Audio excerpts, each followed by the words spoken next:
Hello friends, இன்றைக்கி நம்ம பார்க்க போகிறது ஜப்பனியன் மீ சீரிஸான டோக்கியோ ரிவெஞ்சர்ஸ் சீசன் 1 எபிசோட் 23 தான் இன்னைக்குள்ள வீடியோவில் பார்க்க போகிறோம். உங்களுக்கு இந்த வீடியோ பிடிச்சிருந்தது அப்படின்னா லைக் பண்ணிட்டு அப்படி மறக்காம நம்ம சேனலை சப்ஸ்கிரைப் பண்ணிருங்க. இது போக இன்னும் ஒரே ஒரு எபிசோட் தான் இருக்கு அண்ட் அதுதான் ஃபைனல் எபிசோட். அதோட சீசன் 1 முடியுது. இன்னைக்கு நம்ம பார்க்க போகிற இந்த எபிசோட் ஓரளவு காமெடியாவும் வேற லெவல் ட்விஸ்டோடையும் இருக்கும். சரி வாங்க நம்ம பலன்னு பேசாமல் இன்னைக்குள்ள கதைக்குள்ள போகலாம். இன்னைக்கு நம்ம பார்க்க போகிறது டோக்கியோ ரிவெஞ்சர்ஸ் சீசன் 1 எபிசோட் 23.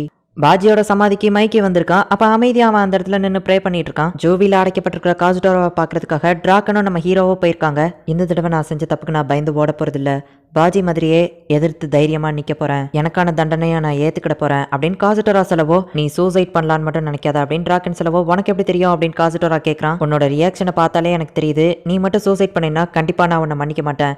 மைக்கி உன்கிட்ட ஒரு விஷயத்த சொல்ல சொன்னான், நீ எப்பவுமே ஒரு டோமானோட மெம்பர் தான் அண்ட் அவன் உன்னை மன்னிச்சிட்டான் அப்படின்னு டிராக்கன் சொல்லவோ காசுடோரா கண் கலங்குறான். இதுக்காக தானே நீ ஆசைப்பட்ட பாஜி அப்படின்னு சொல்லி மைக்கி இப்போ பாஜியோட சமாதி முன்னாடி நின்று ஃபீல் பண்ணிட்டு இருக்கான். காசுடோரா தப்பான முடிவு எதுவும் எடுத்துறாத அப்படின்னு சொல்லிட்டு நம்ம ஹீரோவும் கொஞ்சம் ஃபீல் பண்றான். ஹே டாகமிச்சி, மைக்கி உன்கிட்டயே ஒரு விஷயத்த சொல்ல சொன்னான். நெக்ஸ்ட் நடக்க போற டோமான் மீட்டிங்க்கு கண்டிப்பா அவன் உன்னை வர சொன்னா, அவன் உன்கிட்ட ஏதோ பேசணுமா அப்படின்னு டிராக்கன் சொல்லவும், எனது மைக்கி ஏதோ முக்கியமா பேசணுமா, இவன் அதை சொல்லும் போதே எனக்கு ஏதோ கொஞ்சம் பயமா இருக்கே அப்படின்னு சொல்லி நம்ம ஹீரோ நினைக்கிறான். பாஜி இறந்து போனதை என்னால தடுக்க முடியல, ஆனா மைக்கி காசுடோராவை கொல்லல, மேபி ஒரு வேளை ஃபியூச்சர்ல ஏதாச்சும் சேஞ்ச் ஆக வாய்ப்பு இருக்கா அப்படின்னு நம்ம ஹீரோ யோசிச்சுக்கிட்டே, ஆமா நம்ம எதுக்காக சிட்டியோட சென்டர்ல இருக்கோம் அப்படின்னு சொல்லி டிராக்கன்ட்ட கேட்கறான். என் வீடு இங்கே தான் இருக்கு, அதான் அப்படியே போயிட்டு போலான்னு வந்தேன் அப்படின்னு சொல்லி டிராக்கன் சொல்றான். ஏங்கப்பா சிட்டியோட சென்டர்ல டிராக்கனோட வீடு இருக்கா அப்படின்னு சொல்லி நம்ம ஹீரோ ரொம்பவும் ஆச்சரியப்படுதான். டிராக்கன் உண்மையிலேயே ஆசம் தான் அப்படின்னு சொல்லி நம்ம ஹீரோ மனசுக்குள்ள நினைக்கிறான். பார்த்தா இவங்க போய் நிற்கவும் அது வேற மாதிரியான ஒரு இடமா இருக்கு. சாரிங்க, நாங்க தப்பான ஃப்ளோருக்கு வந்துட்டோம்னு நினைக்கிறேன் அப்படின்னு சொல்லி நம்ம ஹீரோ சொல்லவோ, நான் வீட்டுக்கு வந்துட்டேன் அப்படின்னு சொல்லி டிராக்கன் சொல்றான். அப்படின்னா டிராக்கன் ஒரு ரெட் லைட் ஏரியாலயா இருக்கிறான் அப்படின்னு சொல்லி நம்ம ஹீரோ ரொம்பவும் ஷாக் ஆகுறான். ஹேட்டாகமிச்சி, நீ கொஞ்சம் லாபியில வெயிட் பண்ணு, நான் இதை வந்துட்டேன், எனக்கு ஒரு சின்ன வேலை இருக்கு அப்படின்னு சொல்லி டிராக்கன் பேர் தான். டிராக்கன் எதுக்காக என்ன இந்த இடத்துக்கு கூட்டிட்டு வரணும், அது போக இந்த ஆள் எதுக்காக நகத்தை வெட்டிட்டு இருக்காரு அப்படின்னு சொல்லி நம்ம ஹீரோக்கு ஒன்றும் புரியல. ஓ, என்ன செலக்ட் பண்ணதுக்கு ரொம்பவும் தேங்க்ஸ் சார், வாங்க நான் உங்களை கூட்டிட்டு போறேன், என்னோட பேரு ரீகா, நீங்க சின்ன பையனா இருக்கீங்க, நீங்க வேணா ஃபர்ஸ்ட் ஒரு ஷவர் எடுத்துக்கிட்டீங்களா அப்படின்னு அவ கேட்கறா. ஒருவேளை டிராக்கன் இதை எனக்காக சர்ப்ரைஸா வச்சிருக்கானா, நான் இதை ஏத்துக்கிடவா வேண்டாமா, சரி ஓகே ஏத்துக்கிடலாம் அப்படின்னு சொல்லி நம்ம ஹீரோ நினைக்கிறான். நான் உள்ள வரவா அப்படின்னு அவ கேட்கவும் நம்ம ஹீரோவும் கதவை திறக்கலான்னு பார்த்தா டிராக்கன் அந்த இடத்துக்கு வந்து, ஹே என்ன பண்ற, ஹே ரீகா எத்தனை தடவை சொல்லியிருக்கேன் பாக்குற எல்லாரையும் கஸ்டமரா டீல் பண்ணாதன்னு அப்படின்னு டிராக்கன் சொல்லவும், இவன் ஃப்ரெண்டு தானே, இவனெல்லாம் எதுக்கு லாபியில உட்கார வச்சிருக்க அப்படின்னு சொல்லிட்டு அவ கிளம்பிடுதா. எனக்கு பேரண்ட்ஸ் கிடையாதுங்கிறதுனால நான் சின்ன வயசுல இருந்தே இந்த இடத்துல தான் வளர்ந்துட்டு இருக்கேன். ஹே என்னோட ரூம் கொண்டு வெல்கம் பண்றேன், மைக்கியை தவிர்த்து ஃபர்ஸ்ட் இந்த இடத்துக்கு வர முதல் நீ தான் அப்படின்னு சொல்லி டிராக்கன் சொல்றான். ஓ இப்பதான் புரியுது டிராக்கன் ஏன் இவ்வளவு மெச்சூரிட்டியா இருக்கான்னு. ஹே அது மைக்கியோட ஒரு போஸ்ட் தானே அப்படின்னு சொல்லி அவன் பார்க்கறான். பாஜியோட போட்டோவும் அங்க இருக்கு. எனக்கு ரொம்பவும் இம்பார்ட்டண்ட்டானவங்களோட ஃபோட்டோ தான் இதில் இருக்குது. இவங்க எல்லாரையுமே நான் ப்ரொடெக்ட் பண்ணணும்னு நினைக்கிறேன். அதனால தான் காசுடோராவை எனக்கு கொல்லணும்னு தோணுச்சு. என்னால் மைக்கியை தடுக்க முடியல, ஆனால் நீ தடுத்துட்ட டாகமிச்சி, உனக்கு ரொம்பவும் தேங்க்ஸ் அப்படின்னு டிராக்கன் சொல்கிறான். டிராக்கன் அவனுக்கு முக்கியமானவங்களை ப்ரொடெக்ட் பண்ணணும்னு நினைக்கிறான். அதே மாதிரி தான் நானும் எனக்கு முக்கியமானவங்களை ப்ரொடெக்ட் பண்ணணும். யமாவோட ஃபோட்டோவையும் டிராக்கனுக்கு வச்சிருந்தான் அப்படின்னா யமா மேலேயும் டிராக்கனுக்கு அக்கறை இருக்க தான் செய்யுது. கவலையே படாத யமா, டிராக்கன் கண்டிப்பாக உன்னை லவ் பண்ணிருப்பான் அப்படின்னு நம்ம ஹீரோ நினச்சிட்டு போயிட்டு இருக்கும்போது பார்த்தா யமா அங்கே போறா.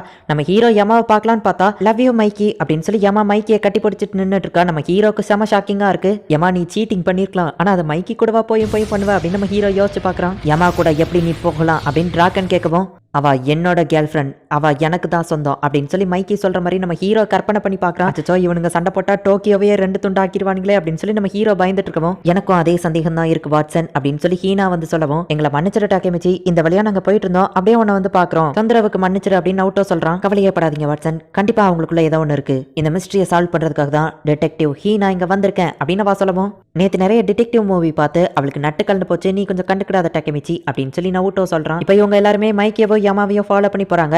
மைக்கிக்கு என்னடானா யமா ஓட்டி கொடுத்துட்டு இருக்கா. ஹீனா இந்த பைப் எங்க இருந்து வந்துச்சு அப்படின்னு நம்ம ஹீரோ கேட்கவும், அவ கண்ணை பார்த்தாலே தெரியுது அவளுக்கு ஒரு லவ் இருக்கு அப்படின்னு சொல்லவும் நம்ம ஹீரோ வேற எதையோ பார்க்கவும், உன்னை கண்ணை தாண்டா பார்க்க சொன்ன அப்படின்னு சொல்லி ஹீனா பஞ்சு விட்றா. நம்ம ஹீரோவோட ஃப்ரெண்டும் அந்த இடத்துக்கு வந்துருதான். ஹே ஆமாப்பா, நான் இதை பத்தி கேள்விப்பட்டிருக்கேன், நிறைய பேர் யமாவை மைக்கியோட வீட்டில இருந்து வெளியே வரதை பார்த்ததா சொல்லியிருக்காங்க. அதுவும் நைட்டு 2 பேரும் ஒன்னா வீட்டுக்கு போறாங்க. அடுத்த நாள் காலையில தான் யமா அந்த இடத்த விட்டு வெளியே வரா. அப்படின்னா அவங்க 2 பேரும் நைட்டு ஒன்னா ஸ்டே பண்றாங்க அப்படின்னு சொல்லி அவன் ஃப்ரெண்டு சொல்றான். டிராக்கனை நினைச்சாதான் எனக்கு வருத்தமா இருக்கு, இந்த மிஸ்ட்ரியை நான் அவங்க கிட்டே கேட்டு சால்வ் பண்ண போறேன் அப்படின்னு சொல்லிட்டு ஹீனா அந்த இடத்துக்கு போறா. டிராக்கனுக்கு மட்டும் தெரிஞ்சா இது பெரிய பிரச்சனையாயிரும் அப்படின்னு சொல்லி நம்ம ஹீரோ நினைச்சிட்டு இருக்கவும் பார்த்தா டிராக்கன் அந்த இடத்துக்கு வந்துருதான். நம்ம ஹீரோ பயந்துட்டு இருக்கான். என்ன பத்தி ஏதோ பேசிட்டு இருந்தியே டாகமிச்சி அப்படின்னு சொல்லிட்டு டிராக்கன் அந்த இடத்துக்கு வந்துட்டு இருக்கான். நீங்க 2 பேரும் உண்மையை சொல்லுங்க, இங்க என்னதான் நடந்துட்டு இருக்கு அப்படின்னு சொல்லி ஹீனா கேட்கறா. அச்சோ போச்சு, இவங்க மட்டும் சண்டை போட்டா டோக்கியோவையே 2 துண்டாக்கிடுவானுங்களே அப்படின்னு சொல்லிட்டு நம்ம ஹீரோ பயந்துட்டு இருக்கான். மைக்கியவும் யமாவையும் டிராக்கன் பார்த்துருதான். ஹீனாவும் உடனே ஷாக் ஆகுறா. அவ்வளவுதான் எல்லாமே போச்சு அப்படின்னு சொல்லி இங்க நம்ம ஹீரோ அழுதுட்டு இருக்கான். ஹே மைக்கி, இன்னும் சின்ன பிள்ளை மாதிரி உன் தங்கச்சி பிறந்த நாள் அன்னைக்கு அவ கூடவே தான் சுத்திட்டு இருக்கியா அப்படின்னு டிராகன் கேட்கவும் நம்ம ஹீரோக்கு ஷாக்கிங்கா இருக்கு. ஏன் டாக்கமிச்சி உனக்கு தெரியாதா, யமாவோ மைக்கியோ பிரதர்ஸ் அண்ட் சிஸ்டர்ஸ், அவங்க 2 பேருமே ரிலேட்டிவ் அப்படின்னு நம்ம சொல்லவும் ஹீரோக்கு ஹீனாக்கு செம ஷாக்கிங்கா இருக்கு. ஆனா ஹீனா நான் இதை உன்கிட்ட ஆல்ரெடி சொல்லியிருக்கனே அப்படின்னு சொல்லி யமா கேட்கவும் எங்க போனீங்க டிடெக்டிவ் ஹீனா அப்படின்னு நம்ம ஹீரோ கேட்கவும் அந்த ஸ்ட்ராபெரி ஃபிளேவர் நல்லா இருக்குல்ல அப்படின்னு அவ சமாளிச்சிட்டு இருக்கா. ஹாப்பி பர்த்டே அப்படின்னு சொல்லி யமாக்கு ஒரு கிஃப்ட் கொடுக்குறான். ஹே இதை தானே நீ அன்னைக்கு ஆசைப்பட்ட அப்படின்னு சொல்லி மைக்கி கேட்கறான். எல்லாருமே டிராகனை பார்த்து ரொம்பவோ ஆசம் அப்படின்னு நினைக்கிறாங்க. யமாவுமே ரொம்பவுமே ஹாப்பி ஆகுறா. யமா இந்த லெவலுக்கு ஹாப்பியா இருந்து நான் பார்த்ததே இல்லை டாக்கமிச்சி. அவங்க 2 பேரோட ஃபியூச்சரும் ரொம்பவும் நல்லா இருக்கும்ல, அதே மாதிரி நம்மளோட ஃபியூச்சரும் நல்லா இருக்கும்ல அப்படின்னு அவ சொல்றா. கண்டிப்பா அப்படின்னு நம்ம ஹீரோ சொல்றான். இவங்க 2 பேரும் கையை பிடிச்சிட்டு அங்கிருந்து ஓடவும் நம்மள அவங்க சுத்தமா மறந்துட்டாங்க அப்படின்னு சொல்லி அவன் ஃப்ரெண்டோ தம்பியோ சொல்றான். இப்போ அவங்க வீட்டுக்கு வந்துருந்தாங்க. அப்ப பார்த்தா மீட்சியா நம்ம ஹீரோக்கு கால் பண்ணி ஹே டாக்கமிச்சி நாளைக்கு என்ன ஸ்கூல்ல வந்து மீட் பண்ணு அப்படின்னு சொல்றான். சரின்னு நம்ம ஹீரோவும் அவனை போய் பார்க்கறான். பேயான் செம காமெடியா ஒரு காஸ்டியூமை போட்டு வந்து ஹே டாக்கமிச்சி வா போலாம் அப்படின்னு சொல்லி கூப்பிடுறான். ஆமா மீட்சியா எதுக்காக என்ன கூப்பிட்டுருக்கான் நம்ம ஹீரோ கேட்கவும் ஏன் உனக்கு அதுல ஏதாச்சும் பிரச்சனையா அப்படின்னு சொல்லி பேயான் கேட்டுட்டு இப்போ கிளப் ரூம் முன்னாடி போய் நின்றுட்டு அச்சோ அவளை மட்டும் சமாளிக்க முடியாது அப்படின்னு சொல்லி பயந்துட்டு இருக்கான். எத்தனை தடவை சொல்லியிருக்கேன் இந்த இடத்துக்கு வராதா அப்படின்னு சொல்லி ஒரு பொண்ணு அவனை கண்ணா பின்னான்னு கத்துறா. பாருங்க பிரசிடென்ட் திரும்பவும் உங்களை பாக்குறதுக்காக வந்திருக்கான் அப்படின்னு சொல்லவோ ஹே டாக்கமிச்சி நான் தான் அவங்களை இங்க வர சொன்னேன் அப்படின்னு அவன் உள்ள கூப்பிடுறான். ஆமா மீட்சியா நீ இங்க என்ன பண்ற அப்படின்னு நம்ம ஹீரோ கேட்கவும் நீ ஏன் உள்ள வந்து பாரு அப்படின்னு அவன் கூப்பிடுறான். எல்லாருமே பிரசிடென்ட் நான் அதை முடிச்சிட்டேன் இதை முடிச்சிட்டேன் அப்படின்னு சொல்லிட்டு இருக்காங்க. அப்படின்னா அந்த ஸ்வீவிங் கிளப்புக்கு இவன் தான் பிரசிடென்டா அப்படின்னு சொல்லி நம்ம ஹீரோ ஆச்சரியப்படுதான். இப்போ மீட்சியாவும் போய் எதையோ ஒன்னு தச்சிட்டு இருக்கான். ஆமா எதுக்காக இங்க வர சொன்னா அப்படின்னு நம்ம ஹீரோ கேட்கவும் உன்னோட டோமான் யூனிஃபார்மா அவன் கையாலேயே ரெடி பண்றான் அப்படின்னு சொல்லி அவன் சொல்றான். டோமானோட ஃபவுண்டிங் மெம்பர்ஸோட யூனிஃபார்ம் மட்டும்தான் நானே என் கையால தச்சேன். நீ அன்னைக்கு டிராகனை சாக விடாம காப்பாத்திருக்க அந்த பிளட்டி ஹாலோவின்லயோ எல்லாரையும் நீ தான் சேர பண்ண. உனக்கு தேங்க்ஸ் சொல்ற விதமா நான் இதை பண்ணணும்னு ஆசைப்படுறேன் மீட்சியா சொல்லவும் நம்ம ஹீரோ ரொம்பவும் தேங்க்ஸ் சொல்றான். தேங்க்ஸ் சொல்ல வேண்டியது நீ இல்ல டாக்கமிச்சி,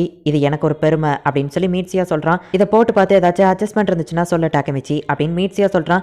கண்டிப்பா இந்த யூனிஃபார்ம் நெக்ஸ்ட் மீட்டிங்க்கு போட்டு வா அப்படின்னு சொல்லி பேயான்னு சொல்றான். இப்போ டோமானோட நெக்ஸ்ட் மீட்டிங் நடக்குது. அதுல எல்லாருமே வந்திருக்காங்க.